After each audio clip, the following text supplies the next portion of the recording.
अल्लाह, सुभान अल्लाह। एक बच्चा अरब में पैदा हुआ है, एक बच्चा जिसकी वजह से सल्तनत किसरा भी खत्म हो जाएगी। बादशाह परेशान, लेकिन वो बच्चा कौन था उस वक्त उनको नहीं पता चला, लेकिन वो बच्चा था आमिना का लाल, अब्दुल्ला का दुलारा, मेरे रब्बे जुल जलाल का वो महबूब नबी जिसको हम अपना आका व मौला कहते हैं। अब सुनो, हुजूर की विलादत के दिन हुआ क्या था? फारस में किले के अंदर जलजला आया। तवज्जो, मैं एक शेर समझाने जा रहा हूं आला हज़रत का। फारस उस इलाके को कहते हैं जो पूरा ईरान इराक उस वक्त था।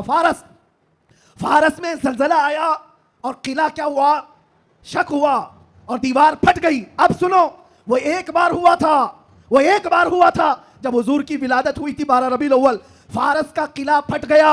अब आला हज़रत कहते हैं एक बार किले के अंदर दीवार में दरार आई थी हुजूर की विलादत की खबर सुन करके, लेकिन अब सुन्नियों का हाल ये है, हश्र तक डालेंगे हम पैदाइश मौला की धूम, हश्र तक, हर साल नहीं, हर महीना नहीं, हर दिन। और जब जब तुम नबी पाक की विलादत का जिक्र करोगे तो होगा क्या? आला हज़रत कहते हैं मिसले फारस यानी फारस की तरह। अब फारस का किला नहीं हिलेगा, नजद के किले गिराते जाएंगे। सुभान अल्लाह, सुभान नारे अल्लाह। तकबीर, नारे रिसालत, जश्न ईद मिलादुन नबी, सरकार की आमद, दिलदार की आमद, शेरे हिंदुस्तान, मुजाहिदे अहले सुन्नत। नजद के किले गिराते जाएंगे। क्यों कहा?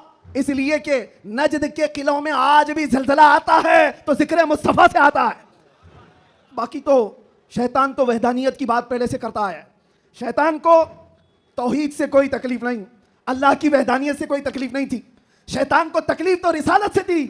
और आज भी याद रखो, महबूब खुदा, दो आलम के ताजदार, नबी आखिर ज़मा के जिक्र से अगर किसी को तकलीफ है तो सिर्फ शैतान का बच्चा हो सकता है, वो शैतान की ज़ुर्रियत हो सकती है।